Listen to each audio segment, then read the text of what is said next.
Long ago in the region of Boeotia, the birthplace of Heracles and Oedipus, reigned a powerful king called Athamas. His wife Nephele, a goddess of the clouds, would produce him 2 children, the twins Phrixus and Helle. But Athamas's attention would soon be drawn elsewhere, deserting his wife to start a new family, marrying the beautiful Ino, daughter of the hero Cadmus. Ino would then give birth to 2 sons, Laertius and Melicertes, but she would not be content, as Athamas devoted much of his time to the children of his first family. Jealous of the attention Phrixus and Helle were receiving, Ino would devise a cunning plan to get rid of them.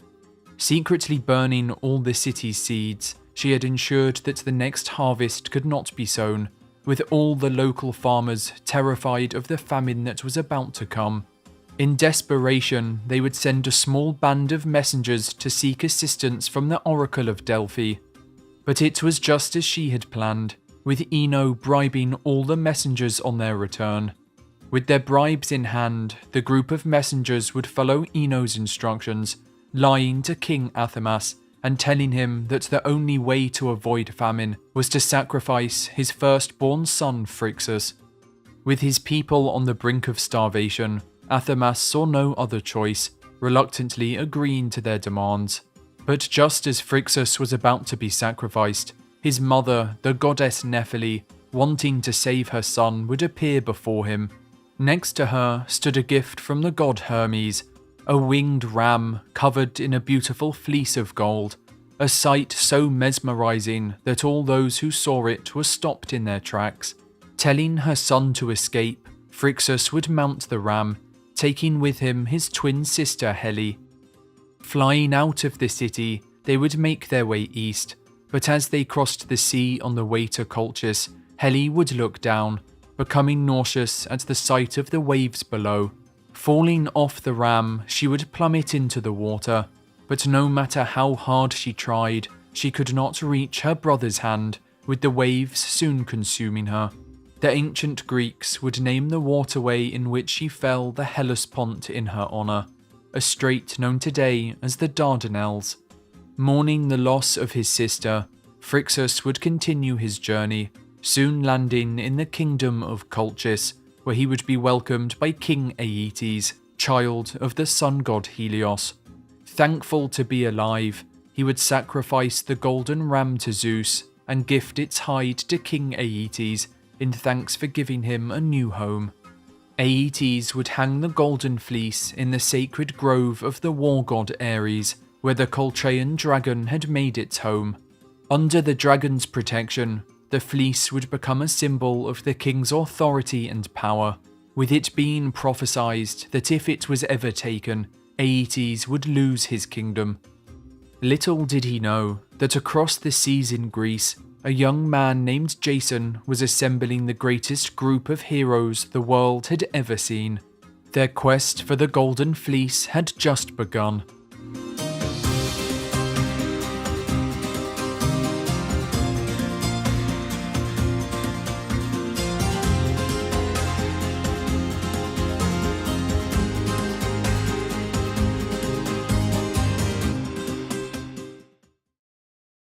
"40 years earlier, Tyro, daughter of King Salamenus, had fallen in love with the river god Oenopus.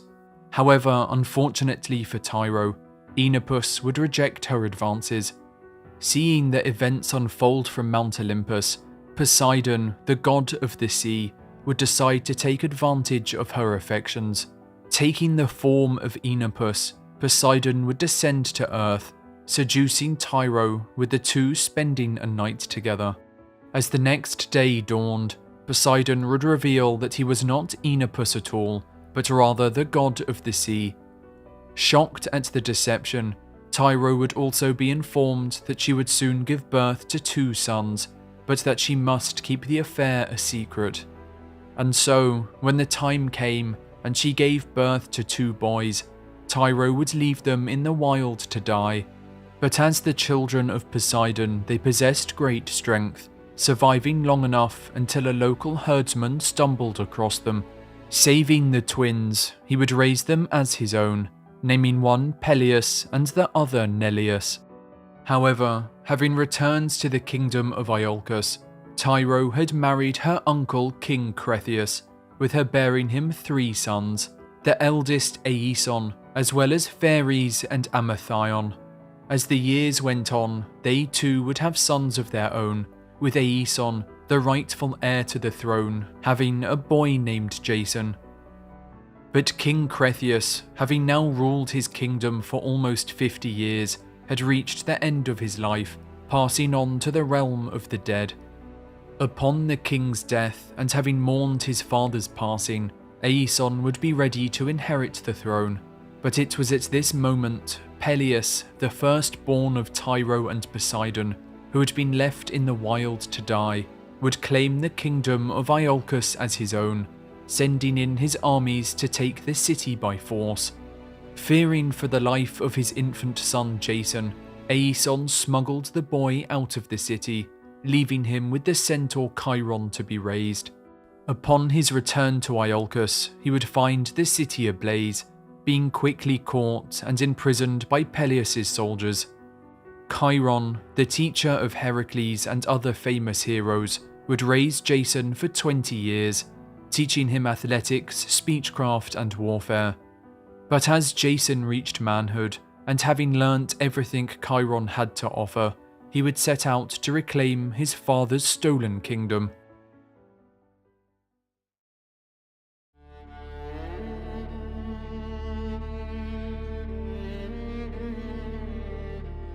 Beginning the journey back to Iolcus, Jason would soon come across a river, its harsh current making it difficult to cross.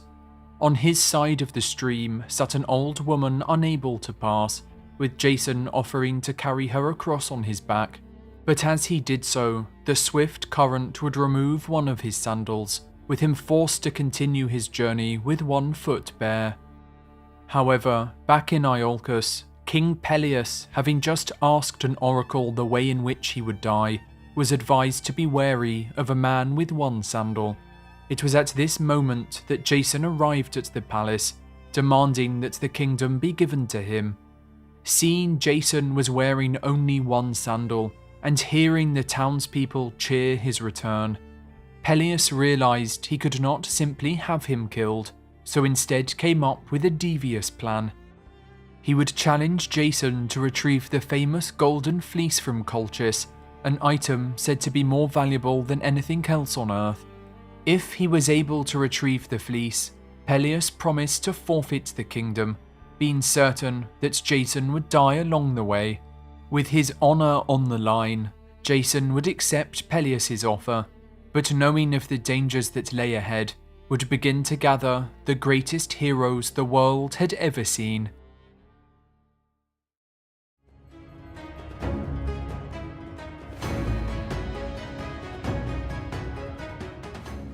With word spreading of Jason's great quest, heroes from across the land soon flocked to Iolcus to join him on the adventure.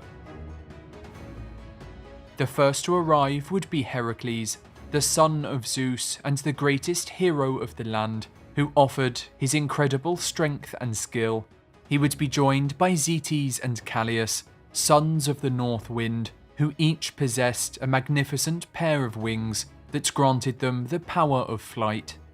Following close behind would be the warriors known as the Dioscuri, Castor and Pollux, the twin brothers of Helen of Troy. Also seeking adventure, Pelias, the father of the great hero Achilles and king of Phthia, would also join, with his elder brother Telamon, the king of Salamis, who had helped Heracles fight the Amazons during his 9th labour, accompanying his brother on the journey. The next to arrive would be the heroes of the Caledonian boar hunt, with Euphemus, Meleager and Idus, all excited to take part on their next adventure. And finally, the last to join would be Orpheus, the famous poet, whose beautiful singing was known throughout the land. To transport these great heroes, Jason would enlist the help of the legendary shipbuilder Argus, who with the help of Athena would create the Argo, the swiftest and most sturdy ship of its time. As they set sail and their great voyage began, Jason and his companions would name themselves the Argonauts after the ship, with the Greek translation of Argo meaning swift and naut meaning sailor.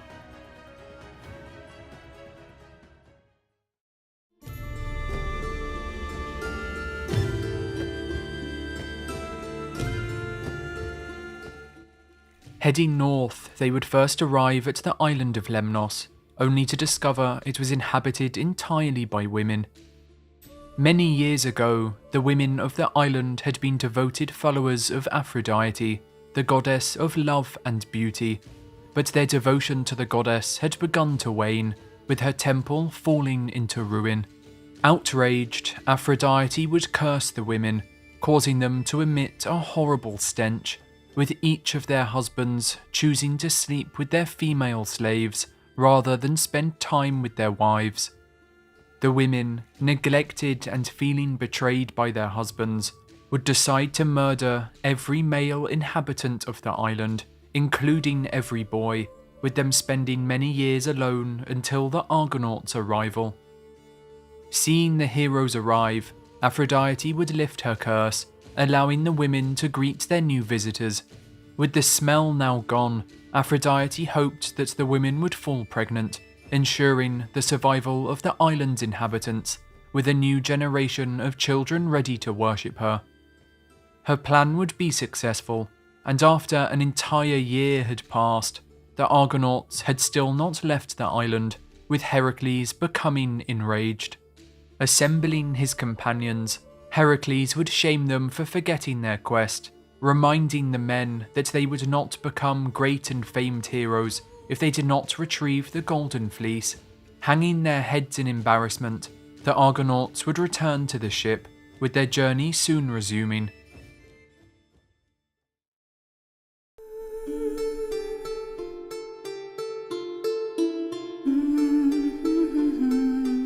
Continuing east, the Argonauts would pass Troy, soon sailing through the Hellespont, where Helle had fallen all those years ago. Arriving at Cyzicus, the city's king would welcome them with open arms, offering food and drink, with the Argonauts soon resuming their journey. However, the night they left, a strong wind would blow them back to the harbour, with the king's soldiers mistaking the Argonauts as raiders.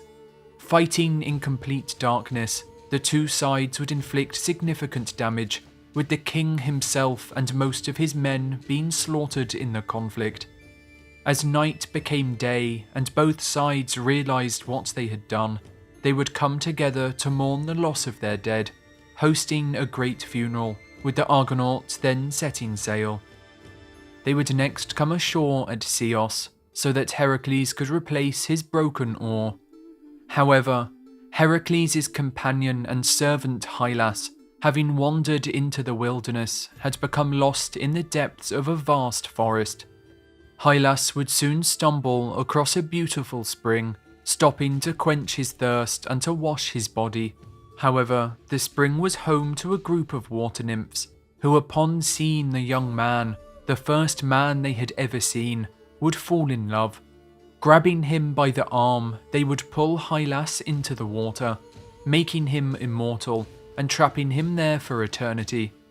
Heracles, wondering where his servant had gone, would go into the forest to look for him, but no matter how hard he looked, Hylas could not be found. After searching for days, Heracles would return to the shore, only to find that Jason and the Argonauts, having been convinced to leave by the winged twins Zetes and Callias, had set sail without him. Furious, Heracles would pledge his revenge, but in the meantime would spend many months searching for his lost companion. The Argonauts would next arrive at the land of the Bebryces, whose king Amycus was an undefeated fighter.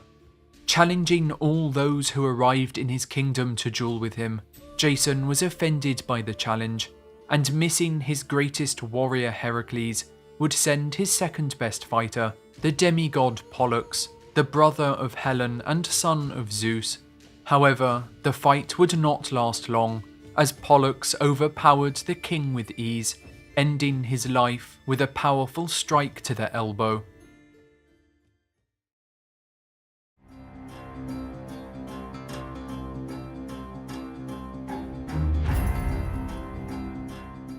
They would next sail to the kingdom of Thrace, where King Phineus, a blind prophet, was tormented by winged monsters known as Harpies, who every morning and evening would steal his food for themselves. Chasing away the Harpies, the Argonauts would gain the gratitude of the blind king, who would use his power of prophecy to reveal how to overcome the next challenge that awaited them. They were to sail through the clashing rocks, which guarded their entrance to the Black Sea. No ship had ever passed through intact, with Phineus instructing Jason to let a dove lead the way. If the dove was crushed, Jason was not fated to pass, but if it made it through alive, Jason was to follow after.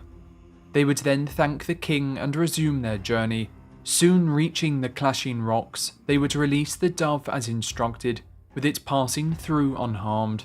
Seeing this, Jason knew they were safe to follow, with the Argonauts successfully making it to the Black Sea.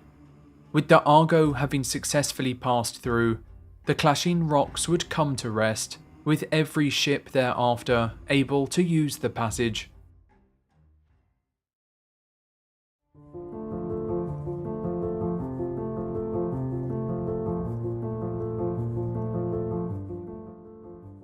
Having passed the clashing rocks and sailing along the coastline, they would soon arrive at the kingdom of Colchis, where the Golden Fleece, the most valuable item known to man, was kept by King Aeetes. If you're looking to store some of your wealth, just like King Aeetes in alternative asset classes, then you're going to love today's sponsor. With over 400,000 users, Masterworks.io is a platform dedicated to securitizing blue-chip artwork for both retail and accredited investors. In the past, only billionaires and the super rich were able to invest in art, and that's what's amazing about Masterworks.io. They are now making investing in art accessible to all. With over 75 years of art buying experience, Masterworks.io are one of the largest buyers in the art market today, letting you invest in multi-million-dollar works by artists like Banksy, Andy Warhol, and even Monet. They acquire top works from the best artists, either through public auction or private sale, and then allow members to invest in those individual works. Think of it like buying a slice of pizza, instead of needing to buy the whole pie. In a time of high inflation, it's always been wise to diversify your portfolio. In fact, from 1995 to 2020, contemporary art prices have outperformed the S&P 500 by 164%. Don't want to wait until they find a buyer to see a return? No problem. Masterworks.io also offers a secondary market on their website, where you can sell your shares to another member. What's even better is that Life Guide viewers can gain priority access and skip their long waitlist by clicking the link in the description. Click the link in the description and sign up to Masterworks.io today. Arriving in his palace, Aeetes would show hospitality to the Argonauts, but would refuse to give up the fleece, as he had been informed by an oracle that he would lose his kingdom if the fleece was ever taken, and so decided to set Jason a number of impossible tasks.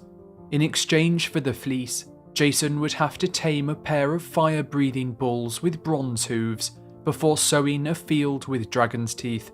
But while the tasks were impossible even for Jason, he had a friend on Olympus who now came to his aid. For long ago, he had carried an old woman across a river out of kindness, not knowing that she was none other than Hera, queen of the gods, who had come down to earth in disguise. Hera would now repay the debt, making Medea, the beautiful daughter of King Aeetes, fall in love with Jason. Medea was a powerful witch and would offer Jason her aid, giving him a magic ointment that would make him impervious to fire for a single day. Using the ointment, Jason would manage to tame the fire-breathing bulls, as well as sow the dragon's teeth, with the Argonauts and a crowd of spectators cheering him on. Aeetes, seeing Jason overcome the trials, would begin to fear for his throne, demanding that he complete yet another task. Angry that the king had broken his agreement, Jason would refuse his demands, making his way back to the Argo to gather his thoughts. But that night, Medea, still in love with Jason, would secretly take the Argonauts to the Grove of Ares, where the Colchian dragon guarded the Golden Fleece. Helping Jason yet again, Medea would give him a bundle of magical herbs that he could use to subdue the dragon. With the herbs in hand, Jason would put the beast to sleep before grabbing the Golden Fleece. Finally, with the fleece in his possession, Jason and the Argonauts would hastily retreat back to the ship, with Medea joining them on board as they made a quick escape.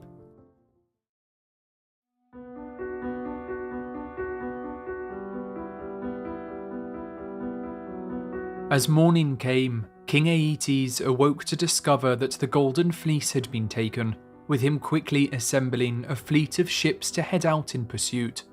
Leading the fleet would be Aeetes' son Aspertus, and it would not be long until he was close on their tail.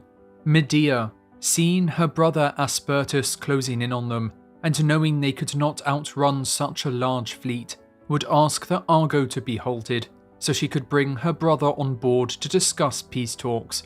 But as Aspertus' ship came near, Medea would drag him on board, taking a knife from her robe and stabbing him in the chest. Dismembering the body, she would throw the remains of her brother piece by piece into the sea, so that her grieving father would have to stop the pursuit to collect them. With the time she had now bought, the Argonauts would look for a way to escape. Heading west, they would enter the Istros River, sailing for many weeks until they reached the Alps. Having come to a dead end, the Argonauts would come ashore, lifting up the ship to travel through the mountains by foot. Finally reaching the Rhodanus River, they would set sail once again, where this time they would enter the Mediterranean Sea.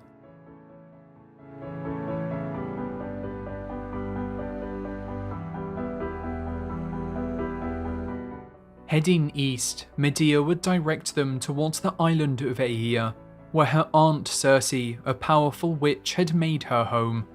Arriving at the island, the Argonauts would find Circe surrounded by docile wolves and lions who cowered at her feet. Welcoming her guests, Circe would embrace Medea, but informed her that she was in great danger, as the murder of her brother had angered the gods. That night, to cleanse them of their crimes, Circe would perform a great ritual sacrifice to Zeus, who, flattered by the ceremony, would pardon Medea for killing her brother.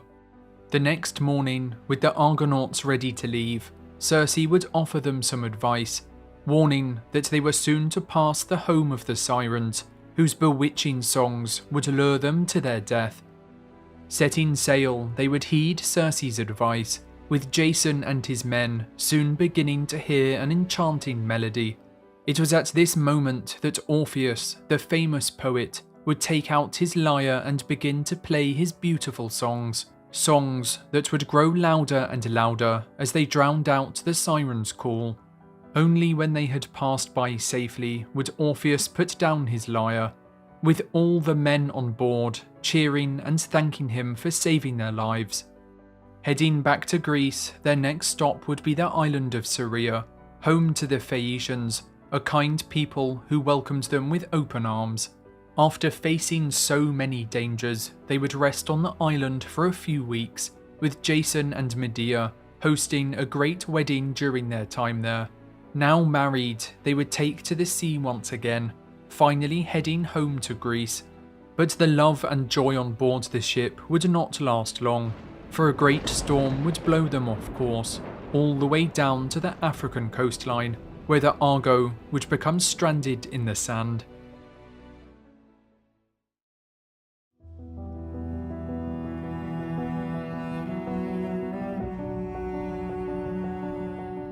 Heaving with all their might, the Argonauts would try and push the ship back into the ocean, but no matter how hard they tried, the waters were too strong, forcing the ship back onto the shore. With all hope lost, the Argonauts would disperse, each man parting ways so they could die alone in peace. Certain that his quest had come to an end, Jason would give in to despair, with the only sounds he could hear being the distant weeping of his men. That night, as Jason looked up to the stars, the gods would take pity on him, sending the guardian goddesses of Libya to his aid. Appearing before him, they would inform the hero that he must gather his crew and carry the Argo west until he reached Lake Triton, where he could set sail once again. Filled with relief, for 12 days and nights, Jason and the Argonauts would carry their ship across the vast Libyan desert, passing the Garden of the Hesperides until they finally reached their destination. Arriving at the lake, the god Triton, a son of Poseidon, would direct them north, highlighting a path that led them out to the Mediterranean Sea. Finally heading home, and with Greece in their sight, they would decide to take one final rest on the island of Crete. But unknown to them, the island was home to Talos, a bronze giant that patrolled the shore 3 times each day, destroying any ship that approached. Powerless against the giant, the Argonauts would run in terror, with there being nowhere to hide on the beach. But Medea, using her magic, would soon be able to identify Talos's one weakness, a large bronze nail in the side of his ankle that prevented his divine blood from pouring out. Stopping the giant, Medea would tell Talos that she was a powerful witch and could make him immortal. The only thing he had to do was follow her instructions. Claiming that it was the nail in his foot that kept him from becoming immortal, and Talos never having talked to a human would be easily tricked, reaching down and pulling out the nail. With his blood pouring out, Talos would fall down to the ground, never to torment travellers again. With the giant defeated, the Argonauts would board their ship, soon reaching the kingdom of Iolcus. After many years of travel, and with the Golden Fleece in hand, Jason was finally ready to reclaim his homeland.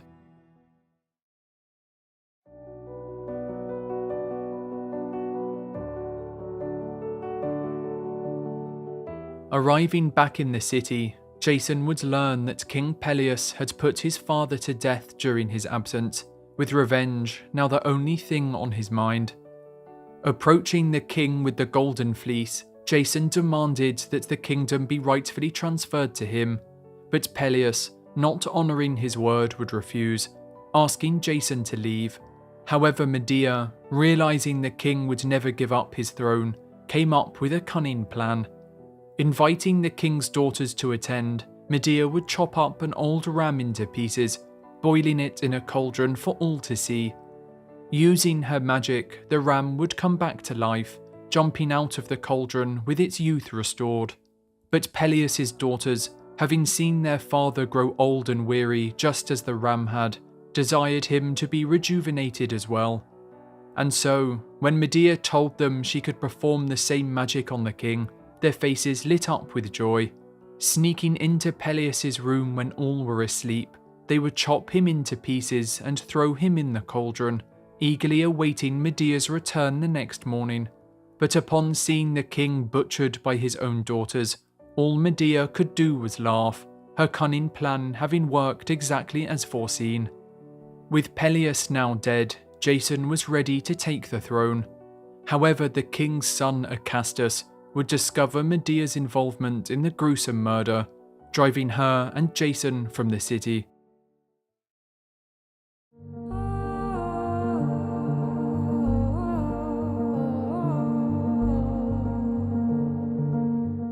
Travelling south, they would find a new home in the city of Corinth, with Jason taking the Golden Fleece and hanging it in the Temple of Zeus, leaving his life of adventure behind. Creating a new family with Medea, the two would have many children together, but as the years went on, Jason's eyes would begin to wander.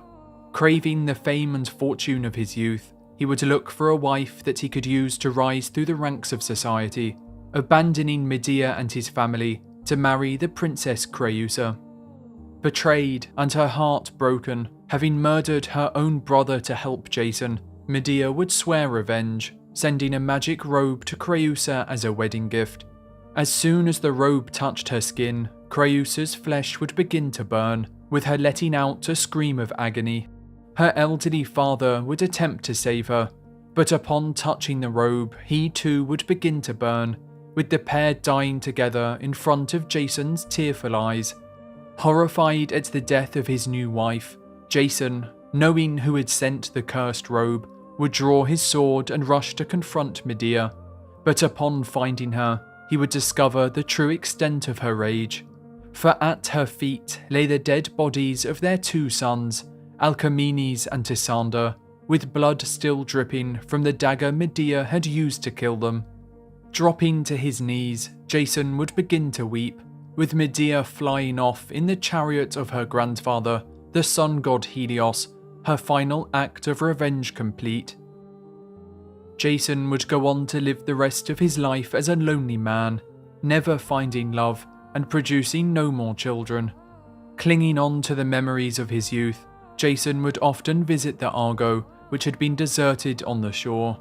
With many years having passed and Jason now an old man, one day while he was lying under the ship, its rotting stern would collapse, crushing him below. The ship that had once brought him fame and fortune would now be the very thing that brought his life to an end. As for Medea, she would flee to the city of Athens, gaining refuge and using her beauty to seduce King Augeas.